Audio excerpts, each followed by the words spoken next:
Hi everyone. Today we begin the module on South Asian identities. There are 4 chapters in this module which addresses the conflicts and the trauma-ridden life experiences of the people in this region. Here, we look at the standardizing identities of state and community and how it influences the individual's social identities and choices. The first story to be discussed is The Dog of Tithwal by Saadat Hassan Manto. Manto is a towering figure in Urdu literature and is known for the intensity in which he addresses the issue of partition in his works. He is someone who lived through the experience of partition, and the trauma of it clearly reflects in his works. When you read upon those times or watch documentaries of those days, you find that there is an incomprehensible sense of violence and brutality. And Manto is trying to present the same through the story. Partition of Indian subcontinent is a calamitous event in our history. It did not just change our physical boundaries forever, but also altered the lives of its people in an irrevocable manner. Overnight, people lost the sense of security attained through shared culture and traditions, and history came tumbling down. All of a sudden, friends and neighbors became enemies. A communal frenzy, a hypnotic obsession with violence overtook the people on both sides of the dividing line. For writers who wrote during those times, it became an almost inward compulsion to write about the partition of the country, and thus history entered the realm of fiction. By writing about what was happening around them, the writers were trying to find out an answer to the question which resonated in their minds. Why? Why did the shared social, cultural, traditional, and historical fabric collapse? Why did we turn into killers and violators? Why did we forget the past? Why did we give in to rage rather than reason? In 1948, India and Pakistan went to war over territorial boundaries, principally which nation would govern Kashmir. The war, however, spread all along the frontier. This tragedy was the impetus for the Dog of Tithwal, which gives a microcosmic view of the hateful struggle. The unfortunate division between the people of the two countries is a legacy of the partition. Although nature continues in harmony in the story's mountain setting, the Pakistani and Hindustani soldiers who face each other over there cannot be at peace. The friendly dog, who is unable to comprehend the changed circumstances, becomes a helpless and innocent victim caught between the two. The manner in which it is first befriended and later killed by the soldiers effectively brings out the irrational hatred that led to unprecedented violence during the partition. As against the man made calamity, Manto gives us an idyllic description of the natural world, which goes about its business, oblivious to the battle. The tranquility of the mountains pervades in spite of the tension. Manto gives us an almost poetic description of the peace and harmony in nature. Flowers continue to bloom. Bees go about their business of sipping nectar. Birds are singing, and fluffy white clouds sail lazily in the skies. Only thing that strikes a discordant note in the peaceful sea is the sound of occasional shot. It is ironic that even the serenity of the physical world is unable to bring peace into the world of humans. By pitting the battle against this idyllic natural scene, Manto further heightens the fact that man and his struggle for power disrupt the natural order of things. Manto uses images of darkness and light to demonstrate the difference between the men and the natural world around them. Darkness represents the men, blindness, and what is negative, and light represents nature, sight, and what is positive.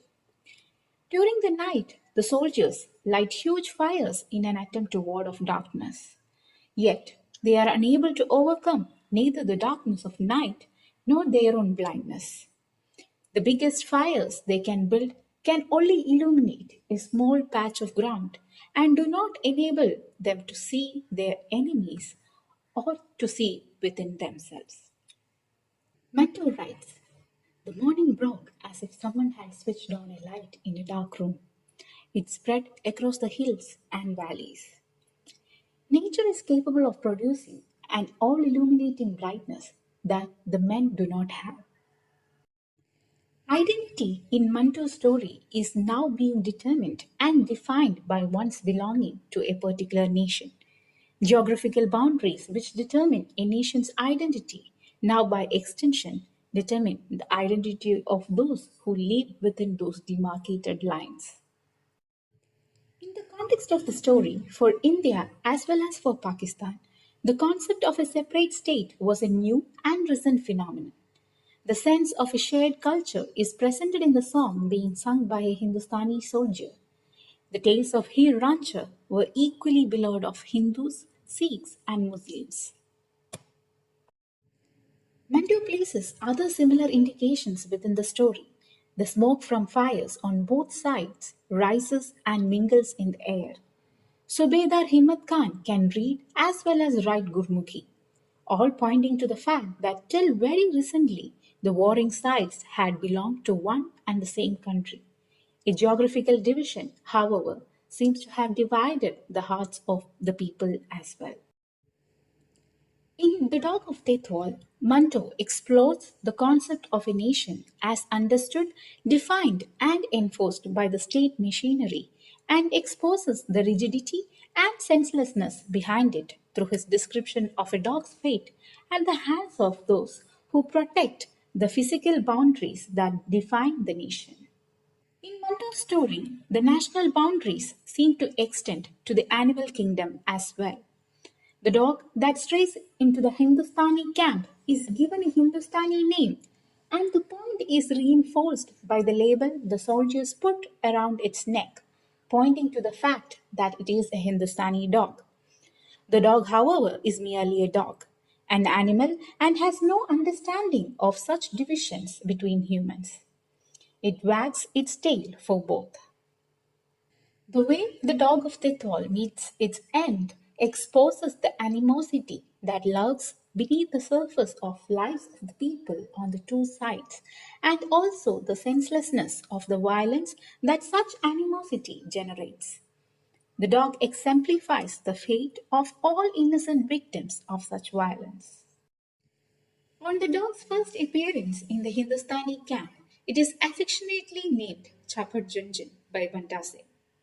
Harnam Singh expresses his anxiety that the dog could be a Pakistani, a soldier who is not named, but whose anger is evident in the way he digs up the ground with the heel of his boot, gives expression to the senselessness of the political decision that had thrust this division on a people who had till very recently had lived shared lives within a shared culture.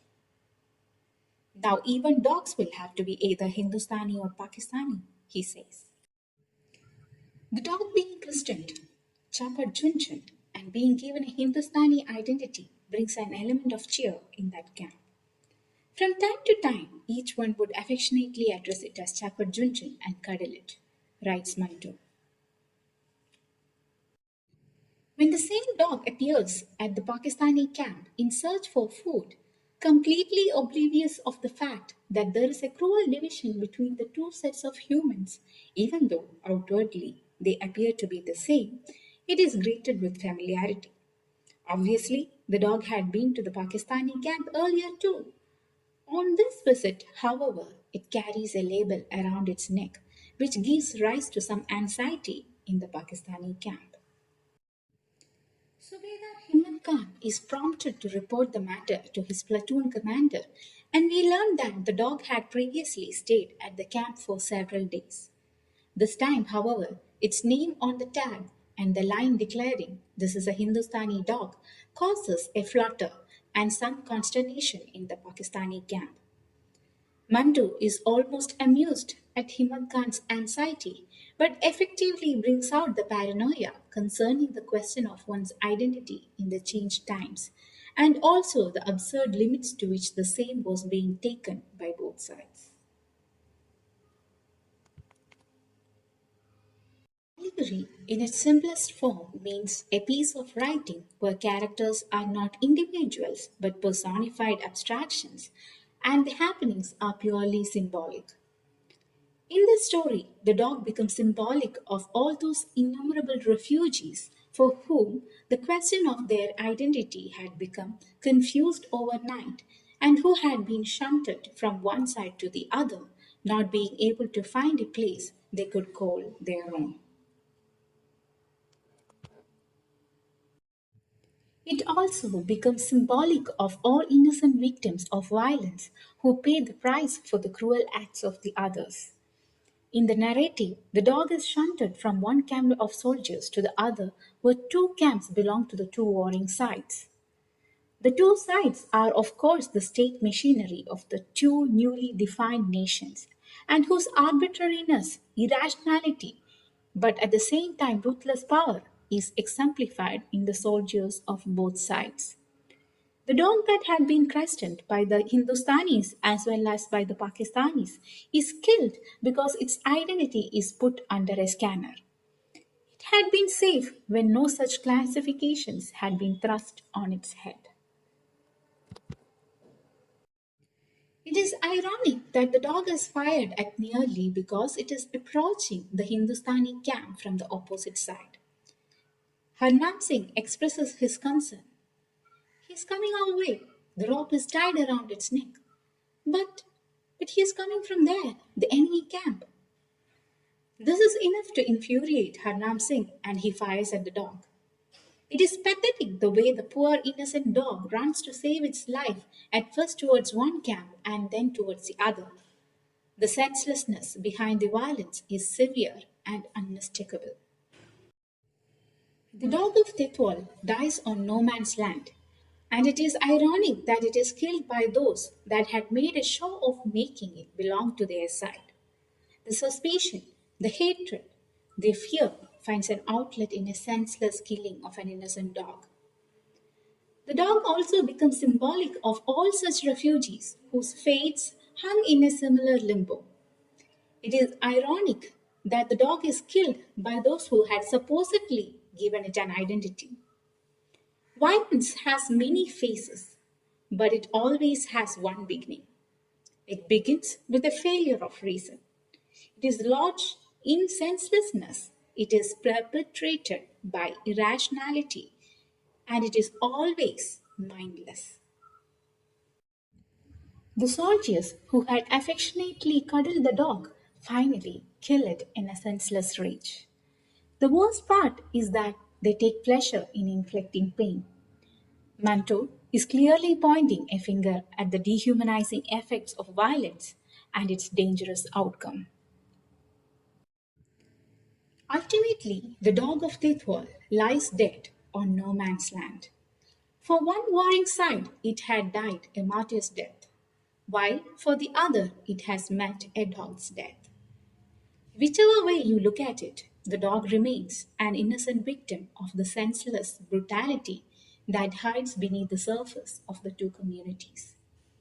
Additionally, by making a dog the protagonist of his story, Manto is able to universalize the idea of innocent victims.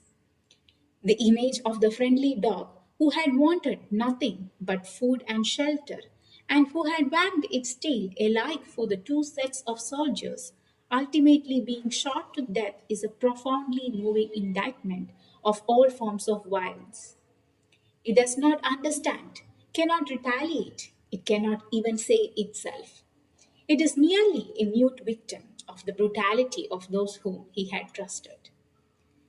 It therefore becomes symbolic of all such victims of violence who are abused and assaulted for no fault of theirs. Okay, we are at the end of today's session. The next session is on the Chronicle of Peacocks. To complete this session, please attend the quiz. Until then, bye.